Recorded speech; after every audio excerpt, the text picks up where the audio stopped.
Hi, I'm Dr. Ami Date from Women's Clinic located in Pune, and today I would want to talk about the most controversial topic of contraception. A lot of couples actually shy away from discussing contraception with either their adults or friends, as a result of which they land up having unwanted pregnancies and recurrent abortions, which is really not safe, because every abortion that you take would injure the uterus in some way, would destroy the lining in some way, and later on when you really want to conceive and have a baby, it creates problems. Also, a lot of couples feel that it is a woman-centric topic and the males are not really involved in the contraceptive part. But the couple as such should take the decision of adopting the best suited method of contraception and not the woman alone. Because if the woman alone decides, the male may not be comfortable with her choice of contraception, which may land up, and therefore they may land up into having unwanted pregnancies and may not just follow that particular method of contraception for a very long time.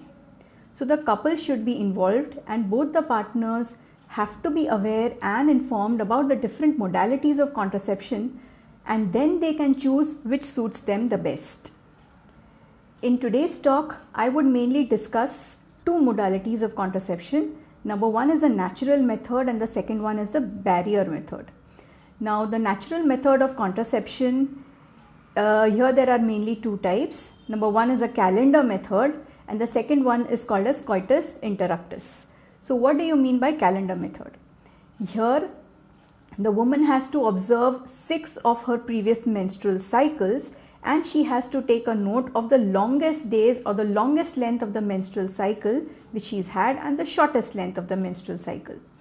Now, after this, she is supposed to subtract 18 days from the longest of her menstrual cycles, which will give her the first day of her fertile period, and then she is supposed to subtract 11 days out of her shortest menstrual cycle. This would give her the last day of her fertile period. So this particular fertile period usually lasts for about 10 days, and it is in this period where the couple has to be really cautious, because the chances of her getting pregnant are maximum here. Now, this particular method, when it is practiced alone, may just have a lot of failures, so it is best combined with a barrier or a condom. The second method is coitus interruptus. Now, in coitus interruptus, the male actually withdraws his penis or his organ just before he is about to ejaculate in the vagina. Again, in this particular method, the chances of failure are very high, and therefore we recommend that you combine it with the calendar method and you adopt this method of contraception while practicing it in the subfertile days or in the safe period of your menstrual cycle and not in the fertile period.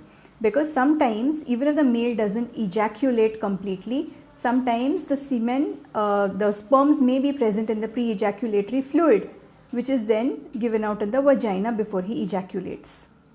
Now, coming to the barrier method of contraception. The barriers are mainly condoms, and we also have female condoms if most of you are not aware about it. So there is a male condom, there is a female condom. Then there are cervical caps and there are diaphragms. The most popular out of this category is of course the male condom. Now, the male condoms could be medicated and it could be non-medicated. They could be latex, they could be non-latex. So depending upon your choice, depending upon the allergies which you have, a lot of women have allergies to latex, so they might not want to use the latex condoms. Some women have got allergies to spermicidal agents, so you may not want to use a condom which has got a spermicide on it. So depending upon the couple's choice, they can decide what barrier they want to use.